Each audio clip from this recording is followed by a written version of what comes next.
સમાચાર અમરેલીમાંથી કે જ્યાં લોકસભા ચૂંટણીને લઈને તંત્ર સતર્ક બન્યું.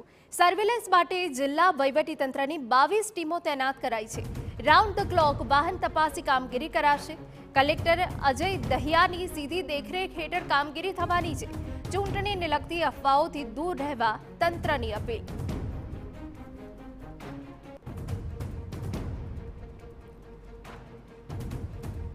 અમરેલી લોકસભા બેઠક ઉપર હવે ચૂંટણી વિભાગ અને પોલીસ તંત્ર છે તે એલર્ટ જોવા મળ્યું છે. અમરેલી લોકસભા બેઠક ઉપર 22 જેટલી સર્વેલન્સ ટીમ છે તે મુખ્ય માર્ગો ઉપર ચેકિંગ કરી રહી છે. જે રીતે ચૂંટણીના માહોલમાં કોઈ નકારાત્મક માહોલ ન ફેરવી શકે, જે રીતે ગેરકાયદેસર દારૂ નાણાંની હેરાફેરી ન કરી શકે તે માટે અહીં ચૂંટણી વિભાગ દ્વારા એક વ્યવસ્થા ગોઠવવામાં આવી છે, જેમાં 22 જેટલી સર્વેલન્સ ટીમો છે તે વાહન ચેકિંગ કરી રહી છે. સાથે સાથે મુખ્ય માર્ગો છે અમરેલી જિલ્લાની જે તમામ વિધાનસભા બેઠક વિસ્તાર છે ત્યાં વાહન ચેકિંગ કરી રહ્યા છે. સાથે સાથે આ વિસ્તારમાં આ વાહનોમાં કોઈ નાણાંની હેરાફેરી ન કરી શકે, સાથે સાથે ગેરકાયદેસર પ્રવૃત્તિની હેરાફેરી ન કરી શકે તે માટે વાહન ચેકિંગ ચાલી રહ્યું છે. ચૂંટણી વિભાગ દ્વારા શૂટિંગ તેમને વિડીયોગ્રાફી પણ કરવામાં આવી રહી છે ને તેના વાહન ચેકિંગ કરવામાં આવી રહી છે. ઉપરાંત 10,000 કરતાં વધુની રકમ જો ગાડીમાંથી મળશે તો તેના લોકોને પુરાવા છે તે રજૂ કરવા પડશે અને તમામ આ ગતિવિધિ ઉપર જિલ્લા કલેક્ટર છે તે સતત મોનિટરિંગ કરી રહ્યા છે ને દરરોજ આનો રિપોર્ટિંગ પણ કરી રહ્યા છે.